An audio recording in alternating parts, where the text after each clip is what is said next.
भारत माता की भारत माता की डॉक्टर साहब जिंदाबाद, डॉक्टर साहब जिंदाबाद, डॉक्टर साहब जिंदाबाद, डॉक्टर साहब जिंदाबाद, जिंदाबाद पीडब्ल्यूडी के अंडर आओ पहले लेके पीसीसी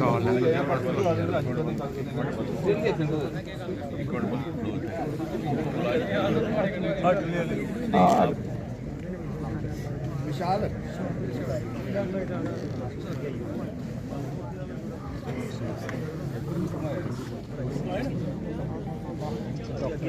हाँ काम शुरू कर नहीं सर बिल्कुल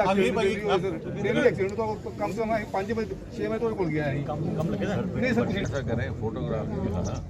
आप एक वहाँ का विजिट प्लान करें। हर जितने भी हमारे कॉन्स्टिट्यूंसी है वहाँ पर जाकर लोगों की जनता दरबार का भी वहाँ पर प्रोविजन रखा और लोगों की बातें भी सुनी और उसको हल करने का पूरा प्रयास भी किया। दिस कॉस्ट 7 चंदड़ एड़ा सारा इलाका और ए माता बाला सुंदरी तक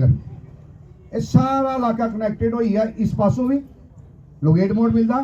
तो उस पासे जाओ तो पेड़ बलोड़ वाले पासों जाओ तो सीधा जाइए जंगलोट वाले पासे कालीबड़ी मिलता। इतने वेंटेड क्रॉस भी बनाए ये सारिया सड़क बनाई मगर हूँ इतने 2-3 सड़क सर बड़ी जरूरी रही। कहूँगा कि जो हमने क्रम शुरू किया है पब्लिक दरबार अथवा जनता दरबार का, मुझे कहते हुए ये हर्ष और संतोष है कि आज कठुआ जिला में हमारा चौथा इस प्रकार का दरबार है। हालांकि बीच में कुछ विलंब आ गया, विधानसभा के चुनाव हुए, उससे पहले लोकसभा के चुनाव थे, तो कोड ऑफ कंडक्ट के कारण इस प्रकार की गतिविधियों पर पाबंदी थी। इस तरह से लोगों को रूबरू मिलने का और काम तो बहुत हो रहे हैं, लेकिन कभी कभी व्यक्तिगत संतुष्टि इस प्रकार के रूबरू होने से होती है, तो उसकी भी, और कई बार बहुत छोटी छोटी जेन्युइन चीजें जिनका ऑन दी स्पॉट निवारण हो जाता है। मुझे खुशी है कि आज जिला के सारे अधिकारी यहाँ उपस्थित थे, जिला प्रशासन के भी, पुलिस के भी, सड़कों के भी, पीएमजीएसवाई के, नेशनल हाईवे अथॉरिटी, और बहुत छोटे छोटे कुछ ऐसे काम थे आम देहात के मासूम लोगों के, जिनको शायद वो ये नहीं जानते कि कहाँ तक वो अपनी बात पहुँचा सके, कहाँ रख सके, और उनका ऑन दी स्पॉट निवारण हुआ है। उसके अतिरिक्त पीएमजीएसवाई सड़कों का लोकार्पण, शिलान्यास, हमने 10 वर्ष पहले एक क्रम शुरू किया था, एक नई परंपरा के, क्योंकि पीएमजीएसवाई सड़कें दूर दराज क्षेत्रों में होती हैं, कहीं नालों में, कहीं पहाड़ों पे, कहीं खड्डों में, और ये जो प्रवृत्ति रहती है कि हर जगह जा जा करके कार्यक्रम किया जाए और फिर उस काम का प्रारंभ हो, तो उससे क्या होता है कि वहाँ के जो स्थानीय लोग हैं उनको बड़ी दिक्कत परेशानी होती है, वो काम में विलम्ब हो जाता है उसकी शुरुआत। तो हमने कहा था कि आज आधुनिक युग है, तकनीक का युग है, मोदी जी की आशीर्वाद से जितनी ज्यादा पीएमजीएसवाई सड़कें उधमपुर, कठुआ, डोडा लोकसभा क्षेत्र को मिली हैं, वो आज तक कभी नहीं मिली, बल्कि हमारा एक जिला उधमपुर पिछले 5 वर्षों से हिंदुस्तान के 750-800 जिलों में पहले 3 दर्जे में रहा। तो इसलिए हमारा भी ये दायित्व है और हमें कोई हक नहीं कि काम में देरी हो उसके शुरुआत करने में। इसलिए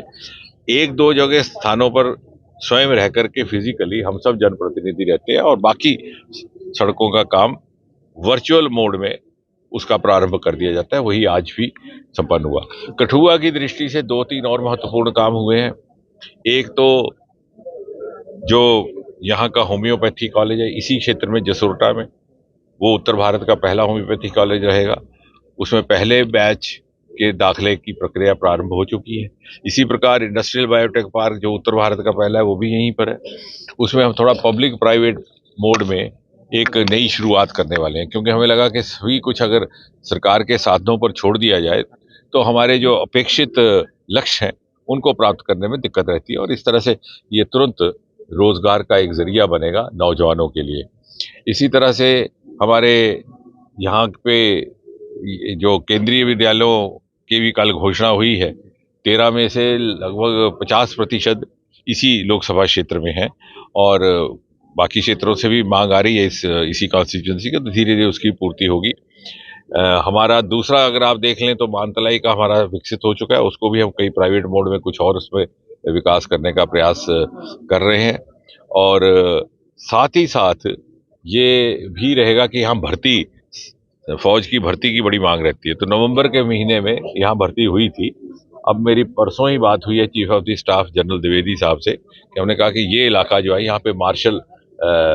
एक एप्टीट्यूड रहता है बच्चों में फौज में जाने का। तो अब ये तय हुआ है कि लगभग मार्च के महीने फिर से यहाँ पर भर्ती का क्रम प्रारंभ किया जाएगा। मैं चाहूँगा कि मीडिया के माध्यम से ये भी लोग पहुँचे और जल्द ही कोई किसी तरह का जॉब फेयर इत्यादि करने का भी प्रावधान रहेगा। सर गैस पाइपलाइन का एक बहुत बड़ा गैस पाइपलाइन से एक गेम चेंजर होगा, क्योंकि जैसे मोदी जी के पिछले 10 वर्ष के शासनकाल में आपने देखा होगा, सरकार का मूल मंत्र ये रहा है कि कोई भी कार्य किया जाए उसके पीछे का भाव ये रहे कि नागरिक के जीवन में, आम नागरिक के जीवन में सरलता कैसे लानी, सुविधा कैसे लानी। उसी दिशा में ही है। जहाँ रसोई घर में उज्ज्वला का गैस का सिलेंडर पहुंचा, वहां ही रसोई घर में गैस भी पाइप के माध्यम से पहुंचेगी। जहां मकान बना है वहां रसोई भी बनेगी। तो ये सभी योजनाएं जो एक इकोसिस्टम बना करके मोदी जी ने हमें पैकेज दिया है, और पहली बार इस क्षेत्र को, जिसकी काफी समय से अवहेलना की गई थी, यूपीए के 10 वर्षों के कार्यकाल में यहाँ से जो भी प्रतिनिधि चुन करके गए वो अधिकतर भ्रष्टाचार के कामों में ही मुब्तला रहे और उनके ऊपर कभी आरोप आए अवैध माइनिंग के, कभी एनक्रोचमेंट के। तो पहली बार, क्योंकि मोदी जी के कार्यकाल में इस प्रकार की बातें संभव नहीं रहती, तो एक पूरी की पूरी टोली बन करके यहाँ के जनप्रतिनिधियों ने पूरे समर्पित भाव से काम किया है। और मुझे लगता है कि आने वाले समय में कठुआ पूरे उत्तर भारत का एक बहुत ही महत्वपूर्ण उद्योग का केंद्र बनने वाला है। उसमें अभी थोड़ा समय लगेगा। बिजली और पानी जो है होंगी जम्मू में, वो तो ऐसा है कि मोदी जी की सरकार की ओर से ये स्पष्ट कर दिया गया, गृह मंत्रालय की ओर से भी, कि इस प्रकार की कहीं भी कोई वाकयात उनके नज़र में आएंगे, जिस तरह से आतंक पर अंकुश लगाने का काम हुआ है, ना केवल आतंकियों पर बल्कि आतंकियों का सहयोग प्रत्यक्ष अथवा अप्रत्यक्ष रूप से करने वालों को भी आरोपी ठहराया।